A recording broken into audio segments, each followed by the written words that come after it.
retour des Camerounais, ça c'est une grande question. Pratiquement tous les Camerounais de la diaspora ont fait la fâcheuse expérience d'envoyer de l'argent au pays pour faire quelque chose. Ce qui m'étonne d'ailleurs, c'est qu'ils continuent de le faire. C'est l'amour du pays. Voilà. Si vous regardez notre programme 2018, et ce sera encore le cas, et même encore amélioré dans 2025, dans le programme 2025, c'est que nous voulons en réalité organiser les choses de telle sorte que la diaspora se sente en sécurité. Pas physique, ils sont dans leur pays, mais dans leurs investissements. Premièrement, nous avons dit qu'il faut une agence de la diaspora. L'agence de la diaspora, c'est vraiment l'agence qui va accueillir la diaspora quand elle arrive. Et va lui faciliter son... Parce que ce que vous dites, le témoignage est absolument frappant et tout à fait compréhensible. C'est-à-dire quand vous avez passé 12 ans, 19 ans, machin, vous, sans revenir, ou même si vous revenez de temps en temps, vous n'êtes plus accoutumé, vous ne connaissez plus les arcanes du pays. Donc il y a besoin d'adaptation, pour ne pas dire même de réinsertion. Et pour vous réinsérer, il faut effectivement une agence.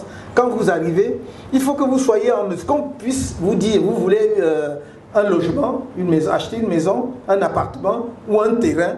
Il faut que cette structure soit en mesure de donner des assurances à la diaspora.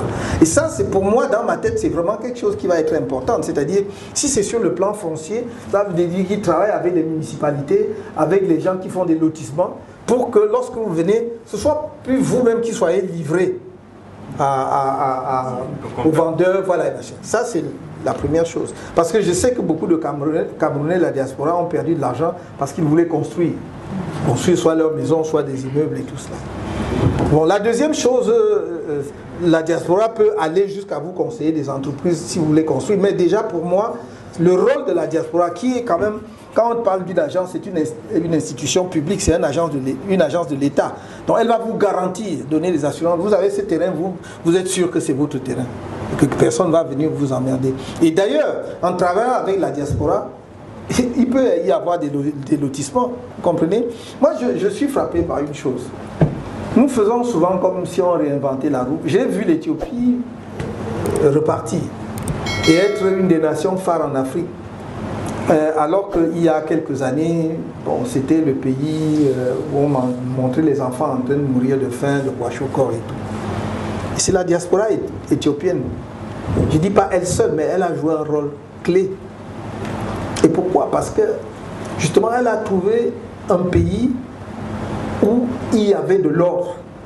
Parce que les communistes ont, comment dirais-je, le tort de vouloir niveler les choses, mais ils ont quand même, à leur mérite, c'est qu'ils savent ce que c'est que l'ordre.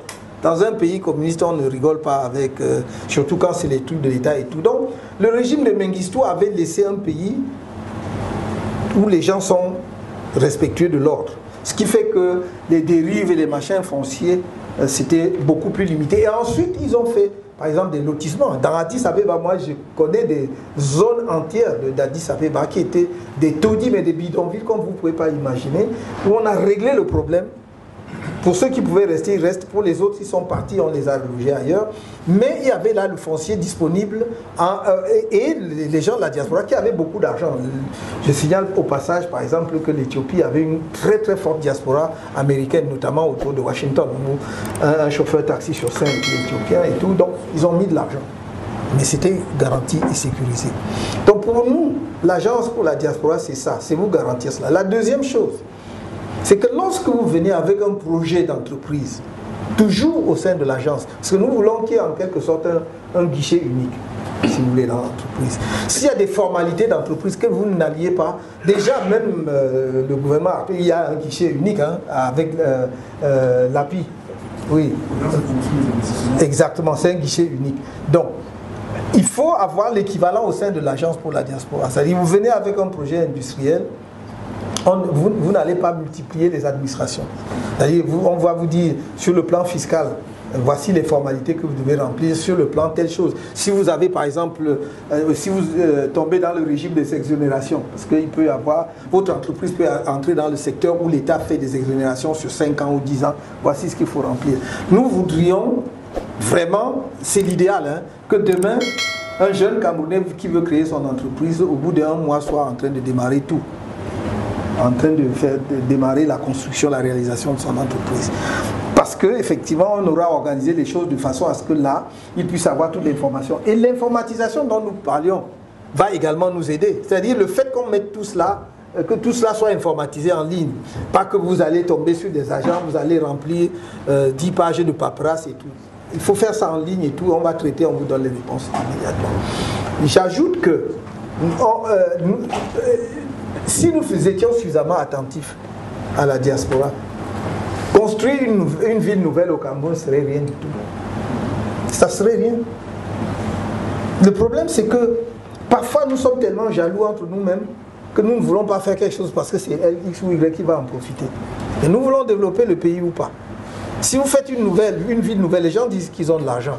Vous dites que vous avez fait le lotissement, vous ne leur donnez quand même pas le terrain gratuitement. Ils veulent avoir la sécurité de leur investissement.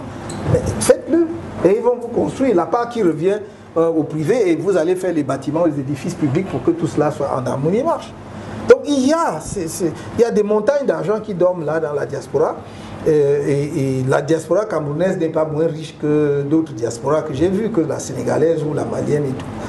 Mais il faut apporter ces garanties. Ce sont les assurances que nous voulons donner demain. Donc avec cette agence, qui sera gérée peut-être même par quelqu'un de la diaspora, moi j'en ai rien à foutre, mais c'est simplement qu'elle soit capable de faire les prestations, de donner les services qui apportent des garanties et la sécurité aux gens de la diaspora pour investir dans le pays. J'ajoute pour terminer que nous avons pensé également à un fonds de la diaspora. Parce que vous avez beaucoup d'argent dormant là. Il y a des gens de la diaspora qui peut-être n'ont même pas envie d'investir, de construire et tout. Vous faites un fonds de la diaspora. Nous passons le temps à chercher à lever des fonds sur le marché financier de l'Afrique centrale. Est-ce que la diaspora y concourt? Non. Nous voulons par ce fonds-là créer un mécanisme de financement qui peut permettre à la diaspora de placer son argent à un taux d'intérêt satisfaisant. Voilà. À l'approche des élections présidentielles d'octobre 2025 au Cameroun, Maurice Kamto, figure centrale de l'opposition, a exposé une vision ambitieuse visant à mobiliser la diaspora et à restructurer les mécanismes de financement des entreprises locales pour révolutionner l'économie. Ces propositions, articulées autour d'un modèle hybride associé en banque, institutions publiques comme la Société nationale d'investissement, SNI, et des structures de microfinance telles que les MUFID, s'inspirent explicitement de l'exemple éthiopien, où les fonds de la diaspora ont joué un rôle clé dans le financement d'infrastructures et de start-up. Cependant, ces idées, bien que séduisantes sur le papier, soulèvent des questions complexes liées à leur applicabilité dans le contexte camerounais marqué par des défis structurels, politiques et socio-économiques distincts. Cette analyse se propose de décortiquer les mécanismes proposés par Kamto, d'évaluer leur pertinence théorique et pratique et de les confronter aux réalités du terrain, en intégrant une comparaison critique avec le modèle éthiopien. Maurice Kamto place la diaspora au cœur de sa stratégie économique, arguant que ces flux financiers pourraient servir de levier pour moderniser l'appareil productif camerounais. Cette approche n'est pas nouvelle en Afrique. L'Éthiopie, citée en exemple, a effectivement réussi à capter des milliards de dollars via des diaspora bonds pour financer des barrages hydroélectriques ou des parcs industriels. Toutefois, le Cameroun présente des spécificités qui rendent la transposition de ce modèle délicate. D'une part, la diaspora camerounaise, bien que nombreuse, estimée à plus de 4 millions de personnes, est moins concentrée géographiquement et sectoriellement que sa contrepartie éthiopienne, majoritairement établie aux États-Unis et dans le Golfe, et historiquement mobilisée autour de projets nationaux.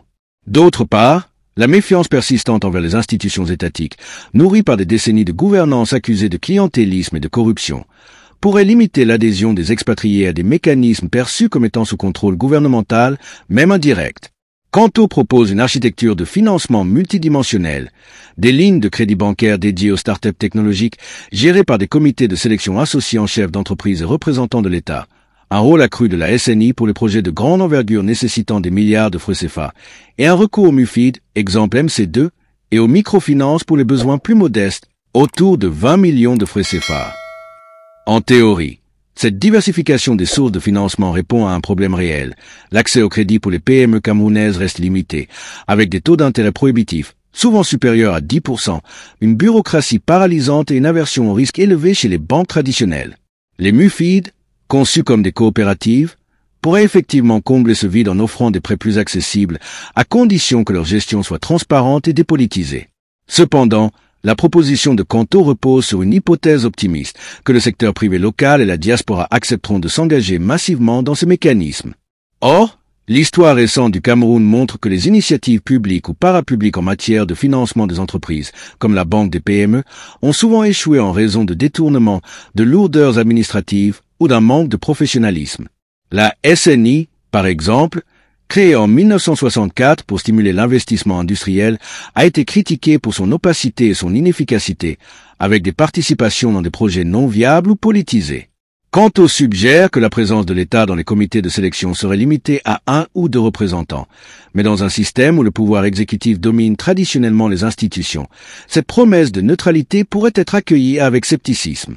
L'Éthiopie a effectivement montré comment une diaspora mobilisée peut contribuer au développement national. Entre 2008 et 2021, le pays a levé plus de 700 millions de dollars via des obligations diaspora, essentiellement pour financer le barrage de la Renaissance GERD. Ce succès repose sur plusieurs facteurs absents au Cameroun. Un nationalisme économique fort, alimenté par un récit de renaissance africaine. Une diaspora structurée et influente, notamment via des associations proches du pouvoir, et une relative stabilité politique sous le régime autoritaire du Front démocratique révolutionnaire du peuple éthiopien, EPREF, qui a su canaliser les contributions vers des projets symboliques. Au Cameroun, en revanche, la diaspora est politiquement divisée, avec une partie significative hostile au régime de Paul Biya, ce qui complique toute campagne de mobilisation unitaire. De plus, les Éthiopiens de l'étranger ont été incités à investir via des avantages fiscaux et des taux d'intérêt attractifs, mais aussi par un discours valorisant leur rôle de sauveur de la nation. Un tel narratif serait difficile à reproduire au Cameroun, où les clivages ethno-régionaux et la défiance envers Yaoundé minent la cohésion nationale. Par ailleurs, l'Éthiopie a utilisé les fonds de la diaspora pour des méga-projets d'infrastructures, tandis que Kanto mise sur le financement d'entreprises innovantes et de PME. Si cette orientation est louable, elle suppose un écosystème entrepreneurial mature, capable d'absorber et de rentabiliser les investissements, ce qui n'est pas encore le cas au Cameroun, où le secteur informel domine, représentant plus de 60% du PIB, et où les startups tech peinent à se développer faute de cadres juridiques adaptés, de compétences numériques et de débouchés commerciaux. La proposition de Kanto de segmenter les financements selon la taille des projets, microcrédits via les MUFID, fonds publics pour les PME, SNI pour les grands projets, semble logique, mais elle néglige plusieurs écueils pratiques. Premièrement, la frontière entre micro, moyen et macro financement est floue dans une économie où la majorité des entreprises sont des TPE familiales. Un besoin de 20 millions de francs CFA, environ 30 000 euros, peut relever de la microfinance dans un secteur comme l'agriculture, mais s'avérer insuffisant pour une start-up technologique nécessitant des équipements coûteux. Ensuite, les MUFID, bien que présentés comme une solution miracle, ont un bilan mitigé. Conçus à l'origine pour faciliter l'accès au crédit agricole, ils ont souvent été minés par des dettes non recouvrables et une gestion clientéliste. Leur transformation en structure plus formelle, MUFID, reste récente et leur capacité à financer des projets innovants à l'échelle nationale n'a pas été prouvée. Le rôle attribué à la SNI soulève d'autres questions. Kanto affirme que sa participation dans une entreprise apporterait une garantie aux investisseurs étrangers, mais cette vision suppose que la SNI elle-même soit perçue comme un partenaire fiable et compétent, ce qui est loin d'être acquis.